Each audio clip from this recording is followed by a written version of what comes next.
जो प्रिंसिपल मेरे को बोलता है आप ये बोलो कि डॉक्टरों का कसूर नहीं है। मेरे को बार बार यही बोले कि कैसे मालूम कि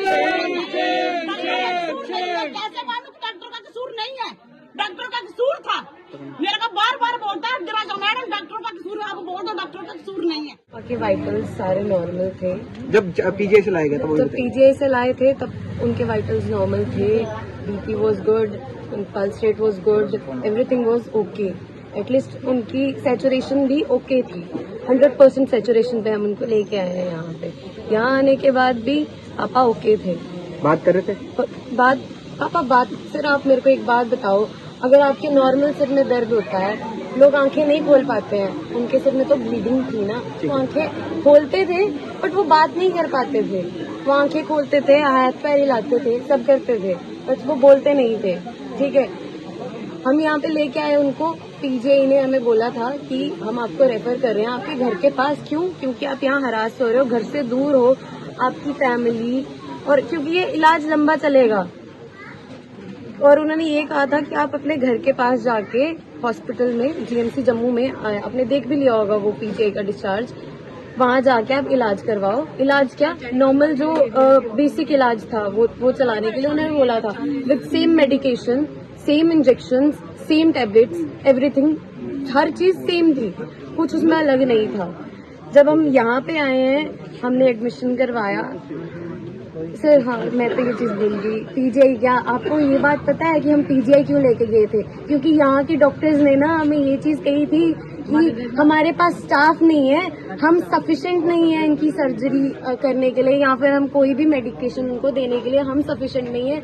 आप अपने एंड पे जो करना चाहते हो आप कर सकते हो, आप जहाँ लेके जाना चाहते हो ले जाओ। ये डॉक्टर्स की वर्डिंग थी उस टाइम पे। और पीजीआई के रिकॉर्ड के हिसाब, पीजीआई नहीं, जीएमसी जम्मू के रिकॉर्ड के हिसाब से, वो 30 तारीख के रिकॉर्ड के हिसाब से उस पर लिखा है कि हम रेफर कर रहे हैं न्यूरो सर्जरी डिपार्टमेंट पे। ठीक है, तो हम उनको पीजीआई लेके गए थे। पीजीआई ने भी उनको वहाँ से रेफर करके यहाँ भेजा था कि सेम मेडिकेशन चलनी है, आप हरास ना हो। ऑब्वियसली अटेंडेंट्स भी हरास होते हैं पेशेंट के साथ, तो उन्होंने बोला आप वहाँ जाके इलाज करवाओ, 2 हफ्ते बाद आप दोबारा आना रूटीन चेकअप के लिए। और हम यही सोच के बैठे थे कि हम जीएमसी जम्मू जाएंगे, डॉक्टर्स अच्छे हैं और वो हमें, हमारे पापा को रिकवर करने में हेल्प करेंगे, बट ऐसा नहीं हुआ सर। उस दिन क्या हुआ, रात को भी वो नॉर्मल, रात को क्या एटलीस्ट उस दिन सुबह तक भी, कल सुबह तक नॉर्मल थे। वो डॉक्टर आए, आके उन्होंने सिर्फ इतना कहा कि हमें सक्शन करनी है। सक्शन क्या करते हैं कि जो पाइप डाली है ऑक्सीजन के लिए, उसको ट्रैकियोस्मी ट्यूब बोलते हैं, और वो यहाँ डलती है गले में। ठीक है, तो हम उसको साफ करेंगे, और साफ करने के बाद क्या करते हैं, उससे ना एयर पाथ खुल जाता है जिससे ऑक्सीजन अच्छे से अंदर जा सकती है। तो उसने कहा कि हम सक्शन करेंगे, तो वो सक्शन करते करते उससे बहुत गंदे तरीके से पुल किया मेरे पापा को, और उनका हेड, मैं वही थी सर, उनका हेड ना ऐसे था, मतलब बेड से नीचे लटक रहा है। आप मेरे को बताओ कि जिस पेशेंट के सिर में ब्लीड किया हुआ है उसको ऐसे ट्रीट करेंगे? फिर बस यही करते करते उस लेडी ने वो ट्रैकियोस्मी ट्यूब बाहर निकाल दी और दूसरी डालने लगी। 7.5 mm की ट्रैकियोस्मी ट्यूब जो थी उनको डली थी, और जो उस टाइम पे डॉक्टर इंसर्ट कर रही थी वो सिर्फ 7 mm की थी। जनरली भी अगर हम कभी भी एक पाइप, मतलब पानी की पाइप भी अगर कभी जोड़ रहे होंगे, आप एक बड़ी पाइप की जगह छोटी पाइप कैसे जोड़ोगे? वो आप गैप मेंटेन कर सकते हो? नहीं कर सकते। तो वो उनकी सांसें हैं ना, आप उनके साथ कैसे खेल सकते हो? और ये सब आप कर रहे हो मेरी नजरों के सामने। वहाँ सीनियर डॉक्टर नहीं थे। हाँ, वो कह रहे हैं कि वो डॉक्टर है, वो एमबीबीएस डॉक्टर है, she was not capable of doing a surgery. सबको पता है कि एक सर्जरी करने के लिए एक सर्जन की जरूरत होती है, और सर्जन एमडी होता है, एक्सपीरियंस्ड होता है, और एमडी होता है, एमडीएमएस होता है। ठीक है, फिर उसके बाद वहाँ कोई एनेस्थेटिक नहीं था, उन्होंने ऐसी पाइप निकाल दी, फिर वो पाइप इंसर्ट करे, उनसे हो नहीं रही, और वो देख रहे हैं ऑक्सीजन निकाल दी है। मैं उनको कह रही हूँ, मैडम आप ये क्या कर रहे हो, आप ये क्या कर रहे हो, हम डॉक्टर से आप इंटरफेयर करते हैं।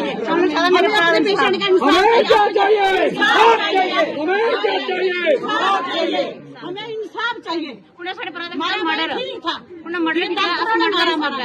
देखिए कल जब मेरे को डॉक्टर पता क्या बोलता, बताना जो कौन था वो, क्या था वो, सीएमओ जो प्रिंसिपल, मेरे को बोलता है आप ये बोलो कि डॉक्टरों का कसूर नहीं है।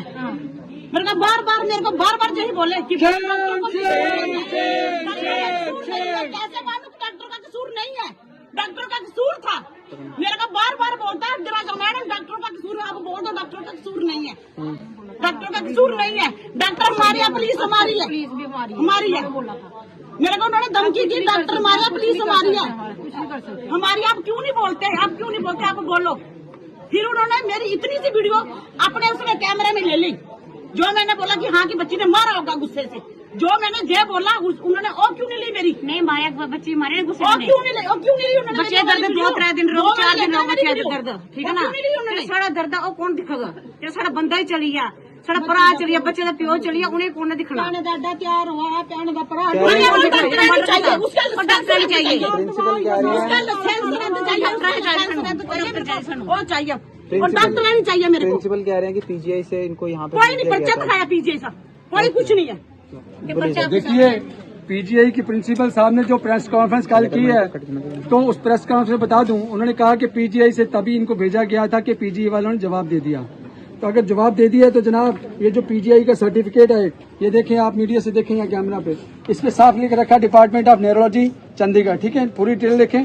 उसके बाद पहला पॉइंट एडवाइस क्या किया डिस्चार्ज पे लिख रखा उन्होंने, follow up the neuro surgery OPD room number 3112 3rd floor new OPD building on Tuesday Thursday Saturday after 2 view के 2 वीक के बाद आप दोबारा चेक कराए हुए पीजीआई में आके। अगर वो कहते हैं ये गॉन केस है, सिक केस है, ये बचेगा नहीं, तो वो नहीं लिखते कि आप 2-2 हफ्ते के बाद हमें चेक भी कराते रहो रूटीन में आके।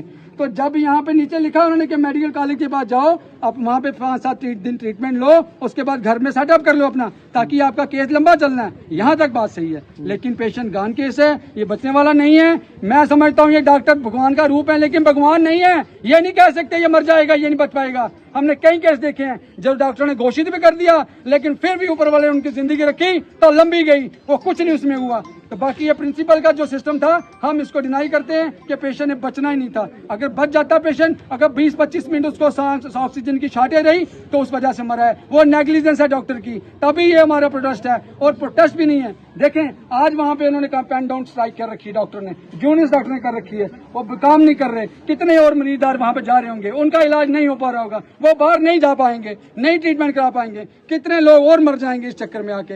हम उनकी स्ट्राइक को यही कहता कहना चाहते हैं, हमें ठीक है हमारी बच्ची को आप बता रहे हो कि उसने गलती की है, उसने मारा है, आप उन्हें एफआईआर कर दी, ठीक है, हमने भी एफआईआर करने की कोशिश की, हमारे भी नेग्लिजेंस का केस लेके किसी ने सुना नहीं। बख्शने थाने में गए, वहां पे नहीं बना। ये एसएसपी साहब को भी हमने दिया, उन्होंने कहा कि हमने ऑलरेडी एफआईआर लग चुकी है आपके खिलाफ, हमें एज पर कानून कार्रवाई करनी पड़ेगी। जैसा भी हम चाहते तो प्रोटेस्ट कर सकते थे, डेड बॉडी हम रोड पर रख सकते थे, लेकिन हमने समाज के जो हम पढ़े लिखे सिविलाइज लोग हैं, हम चाहते हैं कि जम्मू की जनता की आंखें खुलें और वो साथ होकर एक आवाज में कहें कि जो प्रेशर मेडिकल कॉलेज पे है, जो इतने कम से कम भी मैं समझता हूँ एक डॉक्टर पे कम से कम 500-500 पेशेंट देखने पड़ते हैं, वहाँ पे डॉक्टरों की कमी है, वहाँ डॉक्टर बढ़ाएं, वो अपनी कमियां देखें, ना कि लोगों पे आप एलिगेशन करें, ना कि लोगों को हिट करें। लोग जिसका बाप या भाई जाएगा वो तो बात करेगा, वो तो भड़केगा। जब उसको यहाँ पे रोज मरते हैं लोग, तो जनाब कोई मरता है तो गलती से किक भी बच जाती किसी को, तब क्या इतना एलिगेशन हो गया, तब क्यों इतना शोर मच रहा है। बात उस बात के लिए,